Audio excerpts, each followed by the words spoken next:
Өлкөбүздө жана дүйнөдө болуп жаткан соңку жаңылыктар топтому менен тааныштырып, сиздер менен кайрадан акыркы кабарлар YouTube каналы. Достор, эгер биздин каналда биринчи жолу болуп жатсаңыз, анда подписаться жана коңгуроо кнопкасын басып коюңуз. Ошондо бардык жаңылыктарды биринчилерден болуп сиздер биздин каналда көрө аласыздар. Жана ошондой эле биздин каналга колдоо иретинде лайк баскычын басып коюуну унутпаңыздар. Демек, биз бүгүнкү чыгарылыштан кыскача анонсту көрүп алабыз. Ошто баш ийбеген айдоочуну токтотуу үчүн ок чыгарган тескөөчү Жо жүргүнчүнү жарадар кылды. Окуянын чоо жайы. Ысык көлдө сабак алган 2 жаштагы наристе ооруканада каза болду. Шектөө кармалды. Индонезияда цунамиден аман калгандар изделип жатат. Ушул жана башка жаңылыктар бүгүнкү программабызды камтыйт. Биз менен бирге болуңуздар.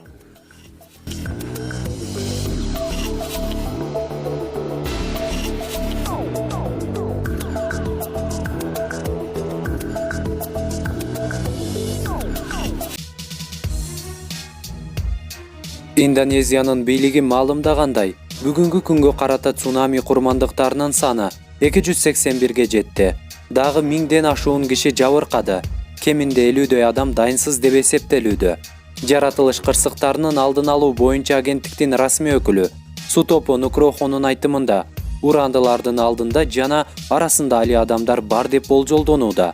Цунамиден улам жүздөгөн үйлөр, мейманканалар, имараттар талкаланды. 12.000дей адам жер которууга аргасыз болду. Индонезиянын метеорология жана геофизика боюнча агенттигинин окумуштуулары цунами өлкөнүн Ява жана Суматра аралдарынын ортосундагы кысыкта Анак Крактау жанар тоосунун атылышынан улам пайда болду деп болжолдоп жатышат. Ушул жекшембиге караган түнү жанар тоо атылгандан кийинки суудагы толкундун бийиктиги 3 метрге жеткен. Индонезияда буга чейин быйыл сентябрда жер титирөөдөн кийинки цунамиде 2500 кишинин өмүрү кыйылган. Ал эми 2004-жылдын 26-декабрында зилзаладан кийинки цунами Инд-океанын айланасындагы 13 мамлекетте, анын ичинде Индонезияны, Шри-Ланканы, Индияны, Таиландты каптаганда 230 000 адам кырылган.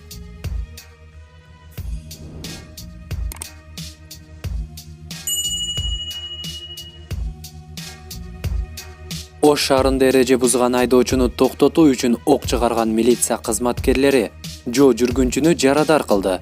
Учурда окуя иликтенип жатканын Ош шаардык ички иштер башкармалыгынын басма сөз кызматы билдирди.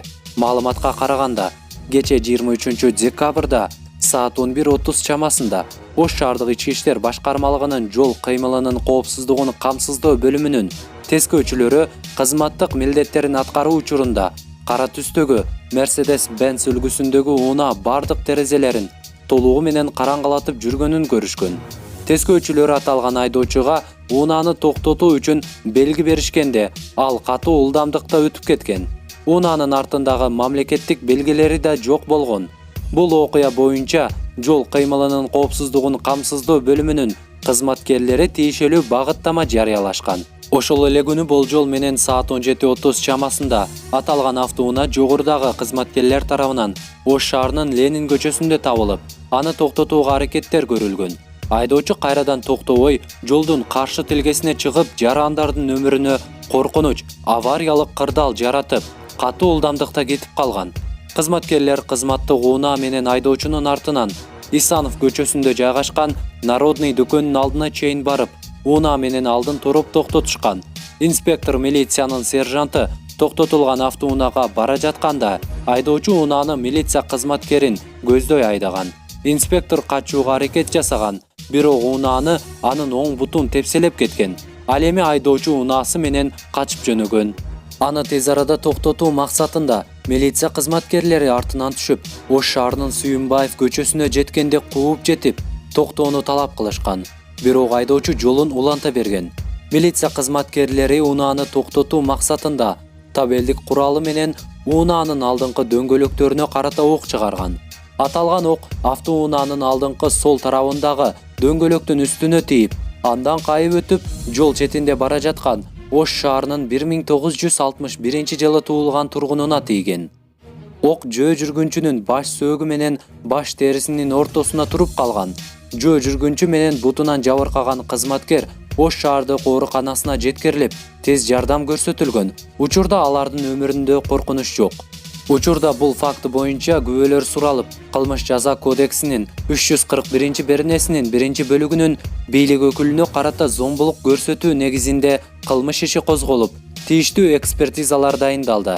Жагдайды толук, объективдүү жана ар тараптуу изилдөөгө багытталган алгачкы текшерүү аракеттери жүргүзүлүүдө. Кызматкерлердин курал пайдалангандыгы боюнча анын мыйзамдуулугун текшерүү үчүн ички иликтөө кызматы тарабынан кызматтык иликтөө жүргүзүлүп жатат.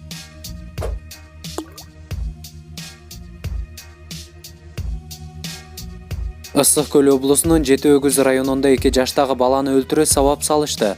Райондун прокурору Мирлан Аширбаев маалымдагандай, 23 декабрда райондук ооруканага денесинен ар кандай оор жараат алган Алим келип түшкөн.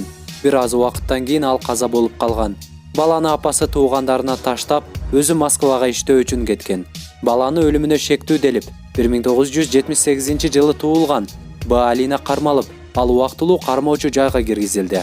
Аталган факт боюнча Кыргыз Республикасынын кылмыш жаза кодексинин 104-чү саламаттыкка атайлап оор залал келтирүү беренеси менен кылмыш иши козголду. Учурда тергөө иштери жүргүзүлүүдө. Ал эми Жети Өгүз райондук ооруканасынын дарыгерлери билдиргендей, наристе 23 декабрда саат 12:00 чамасында ооруканага оор абалда түшкөн. Алар баланы рентген аппаратка салып, башы катуу жабыркаганын айтышкан. Мындан тышкары, денесинде көк алатактар болгон. Оор абалдагы бала жандандыруу бөлүмүнө жаткырылып, дарыгерлердин көзөмөлүндө болгон. Алган жарааттары оор болгондуктан, ал өзүнө келбей, түнкү саат 01:00 чамасында чарчап калган. Кабыл алган дарыгерлер бала оор абалда түшкөндүктөн жана денесинде көк алатактар болгондуктан милиция жана прокуратура кызматкерлерин чакырышкан. Кийинчерээк Ысык Көл областык ички иштер башкармалыгынын басма сөз кызматы наристенин өлүмүнө шектүү делип, 1978-жылы туулган тайэжеси кармалып, көрсөтмө бергенин маалымдады.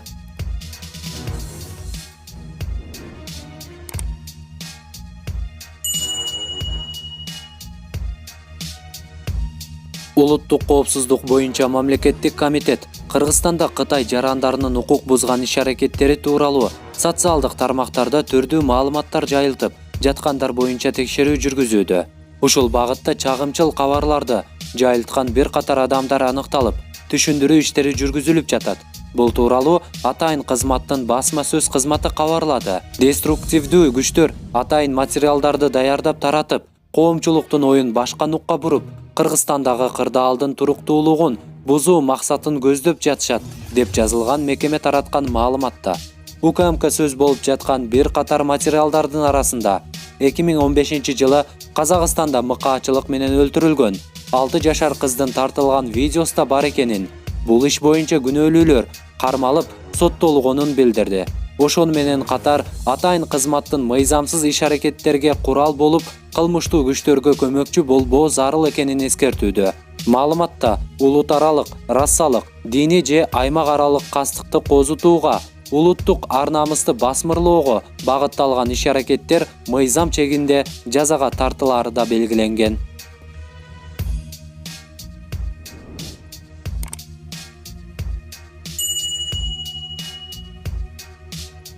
24 декабрга алынган күндүн негизги жаңылыктары мына ушулар болду. Биздин канал менен бирге болуңуздар. Кийинки программаларда жагымдуу жаңылыктар менен жолугушканча сак саламатта калыңыздар.